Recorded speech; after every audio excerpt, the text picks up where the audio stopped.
Ես ճիշտ եմ հասկանում, որ մենք սահմանում ենք 3 ժամկետ ծառայության համար պարտադիր, 24 ամիս, 4 ամիս եւ 1 ամիս, եւ եթե այո, նաեւ ուզում եի հասկանալ ինչի հենց 1 ամիս եւ 4 ամիս, ոչ թե 6 ամիս եւ 12 ամիս օրինակ։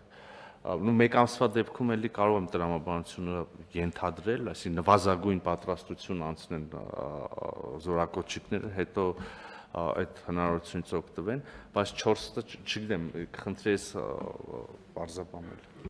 Շնորհակալ եմ։ 24 ամիսը օրենքով սահմանված Հայաստանի քաղաքացու պարտավորություններն են, իսկ կրճատ ժամկետները վերաբերում են, դուք ճիշտ նկատեցիք, 1 ամիսը նվազագույն պատրաստության համար, որպեսզի քաղաքացին տիրապետի օգտվել զենքից եւ տարական զինվորական կանոններ, որովհետեւ այս երիտասարդները, ովքեր այդ հնարավորությունը կստանան, միևնույնն է գրանցվելու են պահեստազորում, ի տարբերություն զարտուղի ճանապարհով ազատվող այլ քաղաքացիների, որովհետեւ այսօր ինչ է տեղի ունենում։ Մեր համերկրացիները մեզնից դժգոհում են, ասում են վարժական հավաքներին, օրինակի համար մեր նախկին գյուղապետի, ինչ եւ այլն, կամ մեր համայնքի ամենահարուստ մարդու երեխեքը չեն գնում վարժական հավաքների, դուք հատուկ նրանց չեք տանում, բայց իրականությունը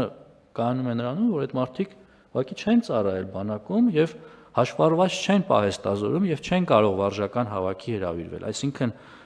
այս մեխանիզմը նաեւ թույլ է տալու, որպեսզի ավելի շատ թվով Հայաստանի քաղաքացիներ տիրապետեն զենքին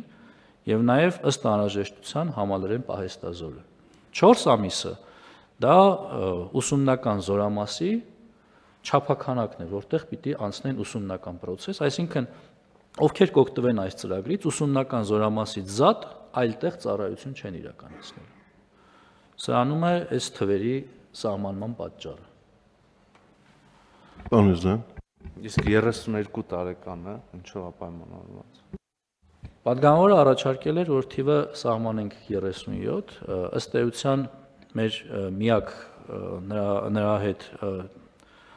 տարբերությունը մտքերի կայանում էր նրանում, որ սա պետք է անել աշճանական, որովհետև այս սահմանումն էլ իր հերթին նշանակում է, որ սա կազդի այն մարդկանց վրա, ում 18-ը նոր է լրանալու, այսինքն արդեն 19, 20, 27, 32 տարեկան քաղաքացիների վրա սա չի ազդելու։ Այսինքն զորակոչային տարիք մուտք գործողների վրա կազդի մինչև 32 տարին, դա էլ նրա համար է, որպեսզի ուսումնական հաստատությունների միջոցով կեղծ գիտնականներ չունենանք, ովքեր 27 տարին լրանալուն պես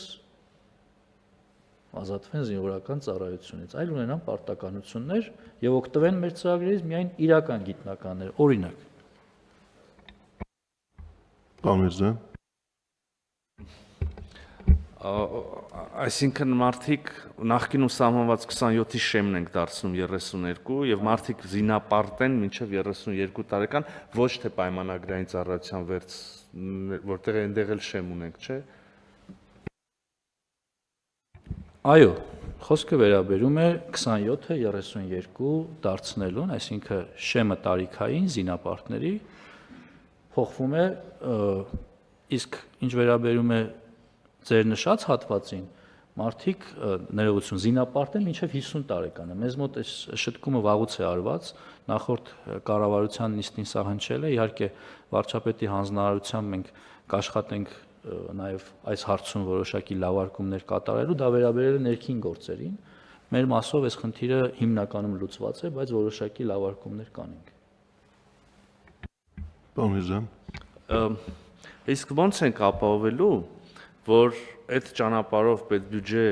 մուտք արված գումարները ուղղվեն պայմանագրային զինծառայողների թվի ավելացմանը եւ նրանց աշխատավարձերին, որովհետեւ եթե մենք չերաշխավորենք, որ այդ գումարը գնում է դրան, սոցիալական արդարության հետ կապված բազմաթիվ հարցեր կառաջանան։ Իսկ հիմա պատասխանը ակնհայտ է, դա արվում է էլի բանակի համար եւ էլի զինծառայողներ են ապահովում։ Դա ըստ էության երաշխավորված է, երբ ես նշում եմ պետական բյուջե, ես չեմ տարանջատում պաշտպանության նախարարության բյուջեն ընդհանուր բյուջեից, այո, մուտքերը կապահովեն եւ կծառայեն պաշտպանության նախարարության համար։ Տիկին Անդրեասյան։ Շնորհակալություն, ես կուզեի անդրադառնալ տարիքային շեմին, որովհետեւ այս հարցը քննարկվելիս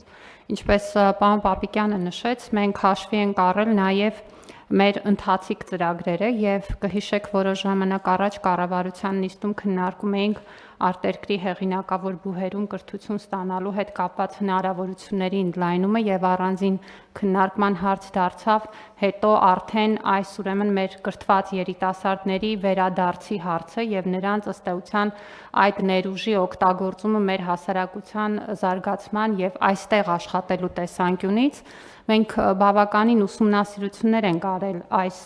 ուղղությամբ եւ մեզ էլ ակնհայտ է, որ այստեղ ուրեմն զինծառայության ուրեմն օրենսդրության մեջ փոփոխությունները կարող են էապես նպաստել, որպեսզի մենք վերադարձելիության տեսանկյունից եւ մարդկային այդ կապիտալը մեր հասարակությունում եւ մեր պետության համար օգտագործելու տեսանկյունից շատ ավելի բարենպաստ իրավիճակ ունենանք եւ այս տարիքային շեմի սահմանումը հնարավորություն է տալու նաեւ, որպեսզի այդ կրթությունը ստանալուց հետո մենք ունենանք որոշակի հանձնառություն այստեղ աշխատելու եւ այդ աշխատանքային տարիքը լինի այն տրամաբանության մեջ, որը որ ուրեմն այս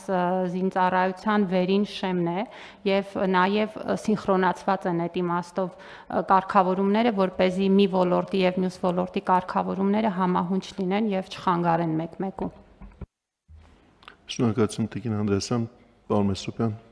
Շնորհակալություն պարոն նախարար, կուզենայի իմանալ դիցուք զորահավաքի ժամանակ, երբ որ արդեն պետությունը կորոշի կամ նախարարությունը X քանակի մարդ կարող է օգտվել այդ տվյալ մեխանիզմով բանակ զինվորական ծառայությունից ազատվելու համար, ո՞նց է կիրառվելու դա, վիճակահանությամբ, թե ով առաջինը հասցրեց դիմել։